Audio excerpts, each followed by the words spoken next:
जोङो दाहाय माबायाव मोसाफैदों फानबारि मानास्रि बाजारनि साहा थानाय गारगानि हादान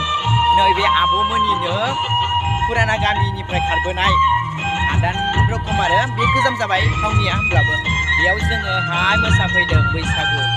मोसाफैदों जोङो ओमफ्राय बयनिसिमबो रंजालि बैसागु बोथोरनि गाहाम हामलायनाय गेदेरफोरनिसिम जोंनि खुलुमनाय जोंजों समान समब्रा समब्रि आंगो लोगोफोरनो